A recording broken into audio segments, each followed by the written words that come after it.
Putin impõe lei marcial nos territórios ocupados. A medida afeta Kherson, Zaporizhia e as autodenominadas repúblicas de Donetsk e Lugansk.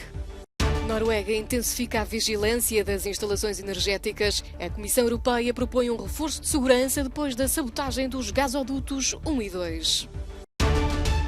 O Prémio Sakharov vai ser atribuído ao corajoso povo ucraniano numa cerimónia no Parlamento Europeu a 14 de dezembro. Vladimir Putin impôs a lei marcial nos 4 territórios recentemente anexados por Moscovo e deu início à evacuação do sul da cidade ucraniana de Kherson. O presidente russo decidiu aplicar estas medidas extraordinárias que coincidem com uma ofensiva das tropas ucranianas. O decreto da lei marcial afeta não só a região de Kherson, mas também Zaporizhia e as autodenominadas repúblicas de Donetsk e Lugansk. Putin diz que os ucranianos enviam grupos de sabotagem para a Rússia, acrescentando que as forças especiais ucranianas organizaram a explosão na ponte da Crimeia, assim como ataques terroristas noutras regiões russas, incluindo em locais ligados aos transportes e energia, assim como em instalações de energia nuclear, sublinhou o presidente da Rússia. Nas ruas de Moscovo, a decisão de Putin reúne apoio. Um cidadão russo disse que é preciso proteger os territórios, que a anexação tem a ver com a agressão da Ucrânia e não a russa, concluindo que acha correto proteger o povo.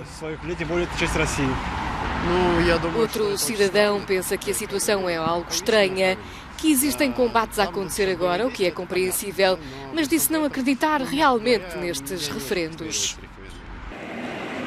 A escalada drástica do conflito coincide com o início da deslocação em massa de 60 mil civis de Kherson. 8 meses depois da invasão, a Ucrânia lança grandes contraofensivas para reconquistar o máximo de território possível. O adjunto do Conselho Regional de Kherson acredita que a evacuação na cidade é equivalente à deportação e que o objetivo é criar uma espécie de pânico na cidade. Para além da lei marcial nos territórios ocupados, Putin também emitiu um decreto para reforçar as medidas de segurança em todo o país, restringindo a liberdade de movimentos, principalmente nas regiões fronteiriças com a Ucrânia. O exército bielorrusso deu as boas-vindas à última unidade militar russa que chegou ao país, liderado por Alexander Lukashenko, para exercícios militares conjuntos. Estima-se que cerca de 9 mil soldados russos fiquem estacionados na Bielorrússia, o que tem provocado receios no Ocidente e no país sobre uma possível mobilização de reservistas bielorrussos. Mobilização negada pelas autoridades bielorrussas, que falam em informações falsas divulgadas na internet. Mas este responsável admitiu que os cidadãos serão convocados para ir ao comissariado do Exército dar os seus dados, mas voltarão para as suas casas ou locais de trabalho. Não serão mobilizados.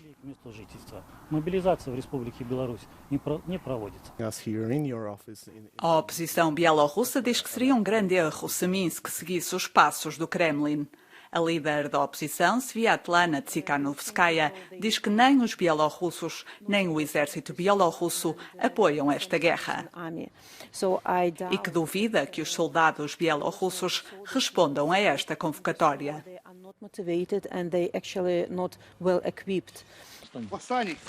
A Ucrânia já reforçou a segurança na sua fronteira com a Bielorrússia. Forças especiais têm realizado exercícios nesta zona para estarem preparadas para uma eventual operação conjunta da Rússia e da Bielorrússia.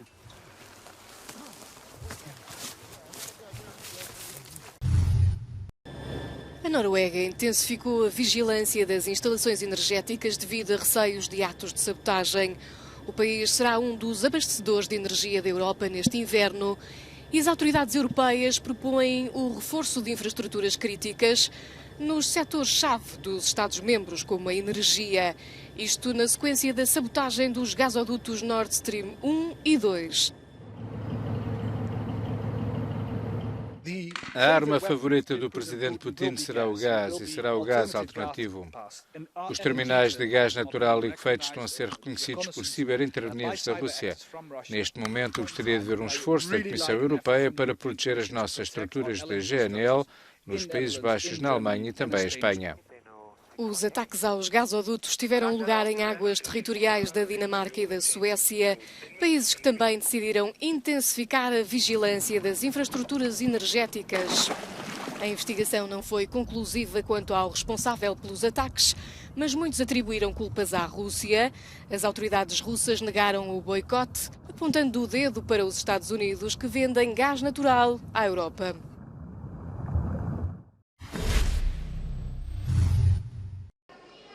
O antigo primeiro-ministro italiano Silvio Berlusconi foi gravado a vangloriar-se pelo facto de ter voltado recentemente ao contacto com o presidente russo, com quem trocou presentes, vodka por garrafas de Lambrusco, um vinho italiano, acompanhados de cartas simpáticas. Comentários entre Berlusconi e deputados do Forza Itália no Parlamento. Uma relação que está a criar polémica, com os meios de comunicação a dizerem que a primeira-ministra está refém de pró-russos ou que Berlusconi está a minar o acordo.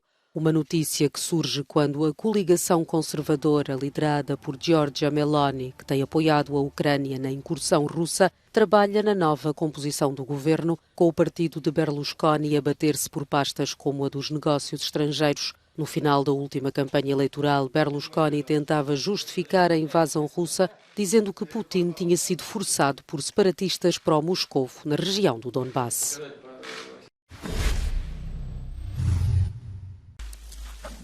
Sem grande surpresa, mas com grande consenso, o Parlamento Europeu homenageia um país que resiste a um invasor.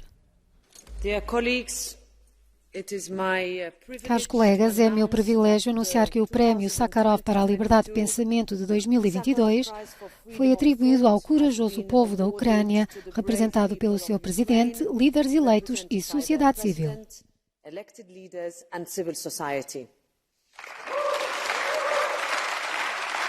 As bancadas de centro-esquerda, centro-direita e liberal, que agrupam uma grande maioria de eurodeputados, estiveram unidas nesta nomeação.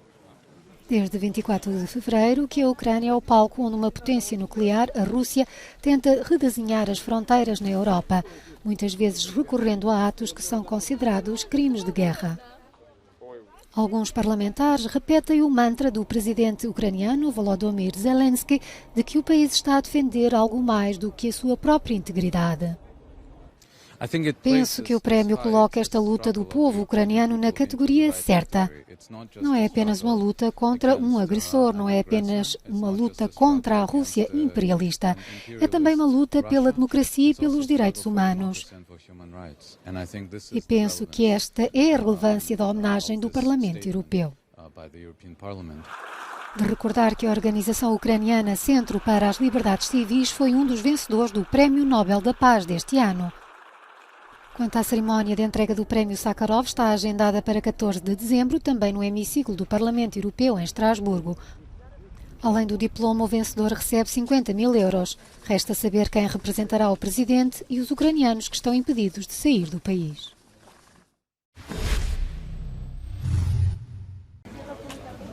A morte da pequena Lola, cujo corpo com marcas de tortura e violação foi encontrado na sexta-feira passada, chocou o país e está a abalar a política francesa. Várias pessoas foram colocadas em prisão preventiva, entre elas uma jovem argelina de 24 anos que está em situação irregular no país, e foi isso que reativou a discussão sobre migrantes. Com o governo gaulês a acusar a extrema-direita de explorar este caso, o debate foi aceso na Assembleia Nacional.